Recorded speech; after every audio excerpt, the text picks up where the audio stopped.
네, 안녕하세요. 노래하는 영업사원 정호영입니다.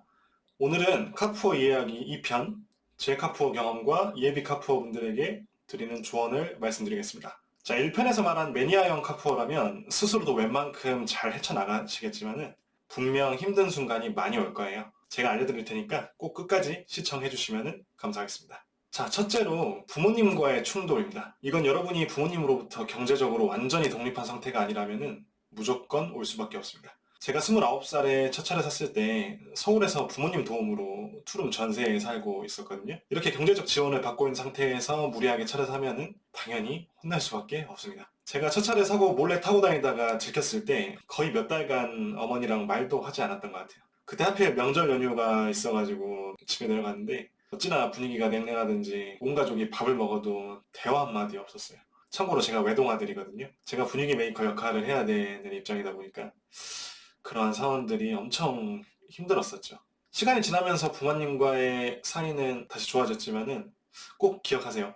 부모님께 조금이라도 경제적 지원을 받고 계시다면은 이런 충돌을 각오해야 합니다. 둘째, 사람이 쪼잔해지고 비루해집니다. 자, 차를 할부로 사도 그동안 없었던 큰 고정 지출이 생깁니다. 제가 첫 차 구입했을 때 60개월 할부로 월 55만 원 정도 할부금이 나갔었고 1년에 보험료만 200만 원이었어요. 거기에 월 주차비 5만 원, 주유비 20만 원 정도가 꾸준히 나갔었죠. 그나마 디젤 승용차라서 주유비가 저 정도였던 거고요. 계산을 해보면은 월 100만 원 이상이 꾸준히 차량 운용비로 나갔던 거예요. 여기에 당시 여자친구랑 뭐 데이트 비용, 식비, 통신비, 공과금 이런 걸 내면 정말 남는 돈이 얼마 없었죠.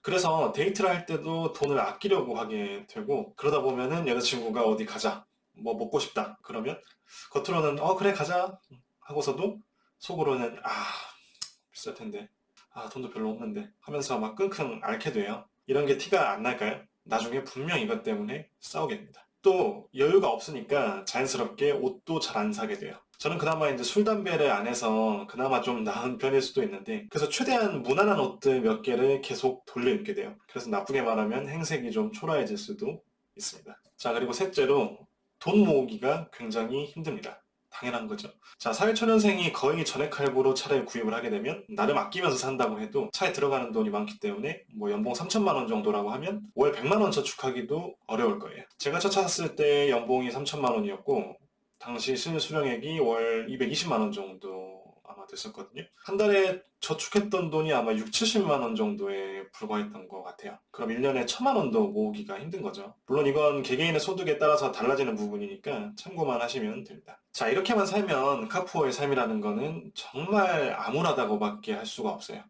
실제로 저도 그랬습니다. 연봉이 차를 구입한 다음 해에 3,300만 원으로 올라가긴 했는데 그래봤자 한 달에 20만 원 더 들어오는 정도거든요. 차에 돈 쓰느라 2년 7개월간 회사를 다니면서 모은 돈이 퇴직금 포함해서도 2천만 원이 안 됐던 것 같습니다. 이러면 언제 돈 모아서 결혼하고 집을 살까요? 답이 없었죠. 뭔가 전환점이 필요한 시점이었습니다. 그때 저는 지금 하고 있는 자동차 영업을 시작을 하게 됐어요. 다행히 버스킹 영업이라는 독특한 방법으로 첫 1년차 때는 원래 다니던 회사만큼은 벌었었고요. 2년차 때 좀 대박이 터져가지고 원래 다니던 회사보다 아마 2배 이상 벌었던 것 같습니다. 그 돈을 잘 모아뒀으면 아마 1억 넘게도 모았을 것 같은데 이 카푸어 본능이 어디 가나요? 돈이 들어오니까 신나가지고 그동안 타보고 싶었던 다른 차들에 눈을 돌렸습니다. 한때는 차 세대를 동시에 가지고 있었던 적도 있었고 한 대로 줄였던 적도 있었고 아주 다이나믹했어요. 제가 사는 건물에는 주차장이 없거든요. 그래서 이제 다른 곳에 이제 월주차로 돈을 내고 빌렸었는데 한 사람이 세 대를 세우니까 저희 어머니 뭐 표현을 빌리자면 그 집주인은 네가 진짜 부자인 줄 알았을 거라고 하는데 사실은 개털이었죠. 그렇게 타다가 팔고 하다가 작년에 제 드림카였던 차를 일시불로 사게 되면서 이제는 업무용 한 대, 그리고 제 드림카 한 대, 이렇게 두 대로 유지를 하고 있습니다. 제가 그동안 자동차 취득세랑 자동차세로 낸 돈만 해도 1,600만 원 정도 되더라고요. 이 정도면 애국자 아닌가요? 제가 이렇게 4년 넘게 카푸어 생활을 하면서 느낀 점이 몇 가지가 있습니다. 자, 첫째로 자동차는 당신의 인생 자체를 행복하게 해주지는 못합니다. 저는 자동차가 너무 좋아가지고 드림카를 이렇게 손에 넣으면은 매일매일 행복할 줄 알았어요. 하지만 그렇지 않습니다. 그 희열은 금방 사라지고요. 냉혹한 현실이 함께할 뿐입니다. 결국 내가 하는 일이 잘 돼야 행복할 수 있습니다. 자동차는 그 행복을 배가시켜줄 뿐이고요. 자, 그리고 둘째로 당신이 자동차에 집착하는 이유는 어쩌면 다른 욕구를 채우지 못한 것에 대한 보상 심리 때문일 수도 있습니다. 저도 솔직히 자동차를 많이 좋아하긴 하지만 이렇게까지 집착했던 이유 중에 하나는 애정 결핍인 것 같습니다. 부모님한테 사랑 듬뿍 받으면서 자랐으니까 성장기 애정 결핍은 아니고요. 성인이 된 이후의 애정 결핍인 것 같습니다. 되돌아보면 저는 지금까지 제가 좋아하는 사람과의 사랑에 성공해본 적이 없었어요. 아니, 딱 한 번 있긴 한데 너무 빨리 끝났어요. 27살에 제가 첫 연애를 했는데 그때 정말 마음에 드는 사람을 만났는데 100일 며칠 앞두고 깨졌었거든요.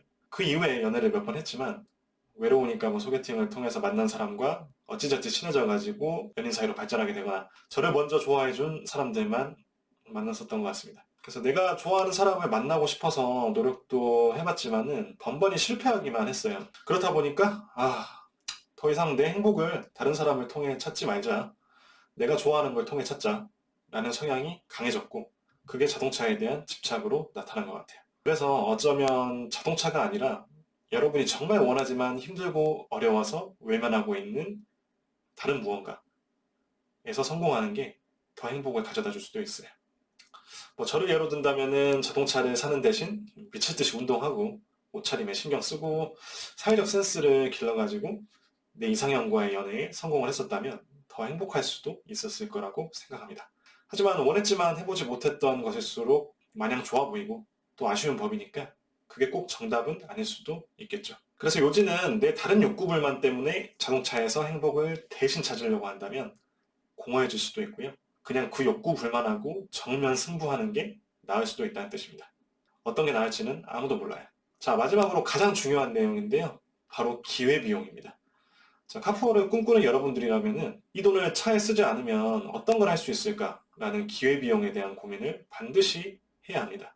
예를 들어서 저는 현대 세컨카로 타는 차를 중고로 등록비 포함해서 4천만 원에 예시불로 구입을 했어요. 물론 보험료, 유류비, 주차비, 각종 유지비 등이 따로 나가고 있죠. 자, 이 돈이라면 맘만 먹으면 세계 일주도 가능할 수도 있어요. 대학원 진학이나 각종 새로운 걸 배우는 데 쓰기에도 넉넉한 돈이죠. 또 재테크를 할 수도 있겠죠. 주식, 부동산 등등. 아니면 집을 사거나 결혼 자금에 보탰을 수도 있는 거고요.